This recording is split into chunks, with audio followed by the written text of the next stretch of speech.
Hello everybody, my name is Jacques. This YouTube channel is going to be videos documenting my life and all the things that I've been through and that my family have been through to kind of get to where we are today, and then also to kind of make sure that I don't forget where I've come from. It's very important to me to always remember where you've come from. I've got some. I feel like I've got some very interesting stories and things I've just, like I said, I just don't want to forget.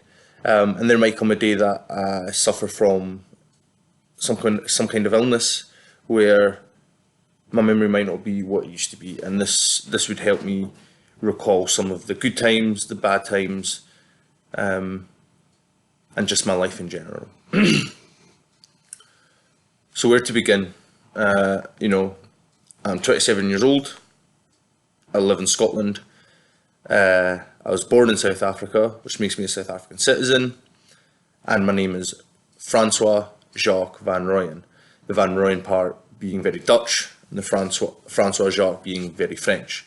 This would come as no surprise to any South African, but for people out there who might find that quite odd, South Africa was colonised by French, Dutch, German, pretty much a very large majority of European nations went to South Africa and then lived there and mixed, and we created what people now know as the Boer.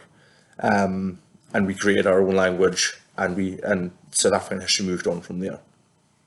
Now I was born in South Africa, obviously, like I just mentioned, and that was in 1991.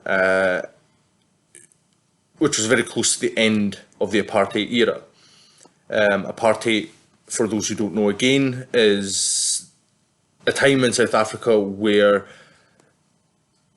South Africans were not allowed to mix with the occupants of South Africa, which would have been the white farmers at the time. That would have been myself included. They weren't allowed to mix. So when I first started school, primary school in grade 1, which would be year 1 here,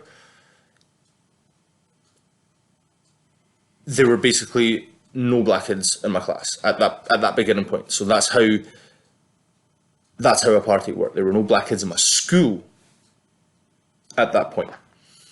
And that was still in 1995. So apartheid had just ended. When I first started primary school. Yeah, so as the years went on, it became more integrated. So I didn't know much about it. I was very young when a lot of the political things were happening. Nelson Mandela running for presidency. My memory basically starts roughly when Nelson Mandela was president of South Africa. I have some prior memories, some weird things that happened in my life, or just odd things that I can remember. Sorry. So that's just a little intro of myself in South Africa, I guess. South Africa is also a very multicultural country. We've got the most languages of any country in the world. I believe it's like 11. I'm not entirely sure, please feel free to correct me.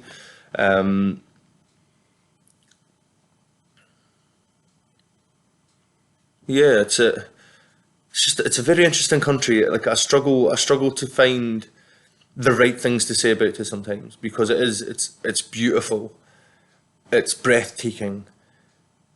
Some of the people are amazing, but then at the same time, it's violent, it's scary. So just trying to be honest about my experiences there as well. So this will just be, this is just an introduction into my life and me, and memoirs of what I've been through. So like I say, born in 1991 in South Africa, in the KwaZulu-Natal province, in Pietermaritzburg City. Obviously, a lot of people in South Africa will know where that is. A lot of people outside probably won't. Pietermaritzburg, the best way to describe it would be that it's about 200 kilometres away from Durban City, which is probably one of the most popular cities in KwaZulu-Natal. Maybe less so popular than Cape Town and Johannesburg. But that's where I was born. Beautiful city, beautiful place from what I can remember. Very exquisite architecture. And small in comparison, I suppose, and small in comparison to the other cities in South Africa. Very quaint. Kind of describe it as almost Edinburgh-like, where we didn't have skyscrapers and that kind of stuff. But yeah, that was my town, and I grew up in a little village called Oraby Village. Oraby Village is an interesting place because you could definitely see the change from, or you can definitely see change happening and happening quite rapidly in Oraby. I didn't obviously live in Oraby for the entirety of my life. I think there were times prior to that where we lived in housing supplied by my stepfather's work. And my stepfather, having worked for quite a large company in South Africa known as Mgeni Water Board, in KwaZulu-Natal, sorry, known as Mgeni Water Board, was given these houses by the company. Obviously, I don't know why we never stayed. I do know why we never stayed in them. There are some funny reasons behind that, but I'll obviously fill in as we go along. It was an interesting ride. It was an interesting ride, and now I find myself here in Scotland, in the UK, where at first things were dramatically different, and even now to this day I still find some of the things or some of the ways people are quite odd and funny. Maybe not odd and funny, I don't think those are the right words. Interesting and hard to relate to, shall we say.